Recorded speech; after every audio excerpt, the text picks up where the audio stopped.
Hello दोस्तों, कैसे हैं आप सब। उम्मीद करते हैं आप सभी बहुत अच्छे होंगे। चलिए दोस्तों, आज एक नई कहानी के साथ आए हैं।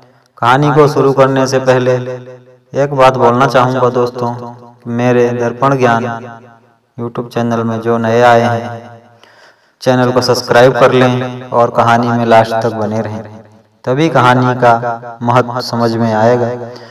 आज की कहानी गुरु का स्थान है।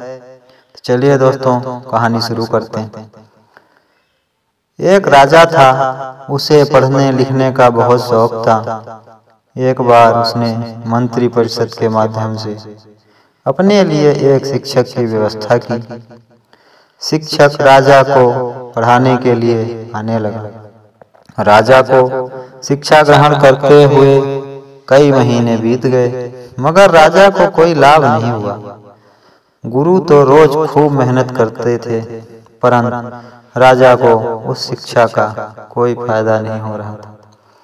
राजा बड़ा परेशान। गुरु की प्रतिभा और योग्यता पर सवाल उठाना भी गलत था, क्योंकि वो एक बहुत ही प्रसिद्ध और योग्य गुरु थे। आखिर में एक दिन रानी ने राजा को सलाह दी कि राजन, आप इस सवाल का जवाब गुरु जी से ही पूछ कर देखिए। राजा ने एक दिन हिम्मत करके गुरु जी के सामने अपनी जिज्ञासा रखी। हे गुरुवर, क्षमा कीजिएगा, मैं कई महीने से आपसे शिक्षा ग्रहण कर रहा हूँ, पर मुझे इसका कोई लाभ नहीं हो रहा है। ऐसा क्यों? गुरु जी ने बड़े ही शांत स्वर में जवाब दिया, राजन, इसका कारण बहुत ही सीधा सा है। गुरुवर, कृपा करके आप शीघ्र इस प्रश्न का उत्तर दीजिए, राजा ने विनती की।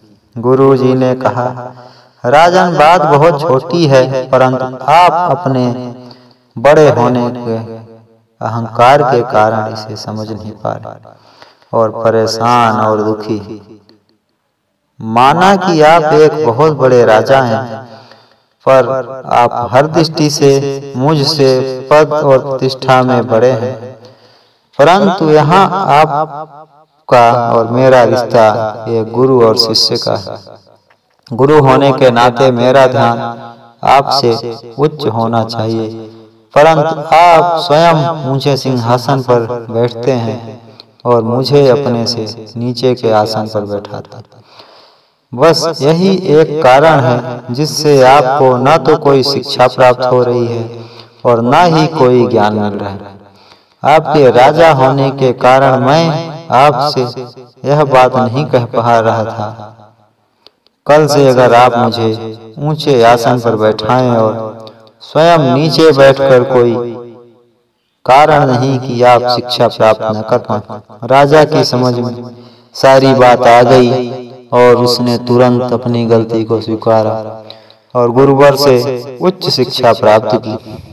मित्रों, इस छोटी सी कहानी का सार यह है कि हम रिश्ते, नाते, पद या धन वैभव किसी में भी कितने ही बड़े क्यों ना हो, हम अगर अपने गुरु को उसका उचित स्थान नहीं देते, हमारा भला होना मुश्किल है। और यह स्थान का अर्थ सिर्फ ऊंचा या नीचा बैठने से नहीं है। इसका सही अर्थ है कि हम अपने मन में गुरु को क्या स्थान दे रहे हैं।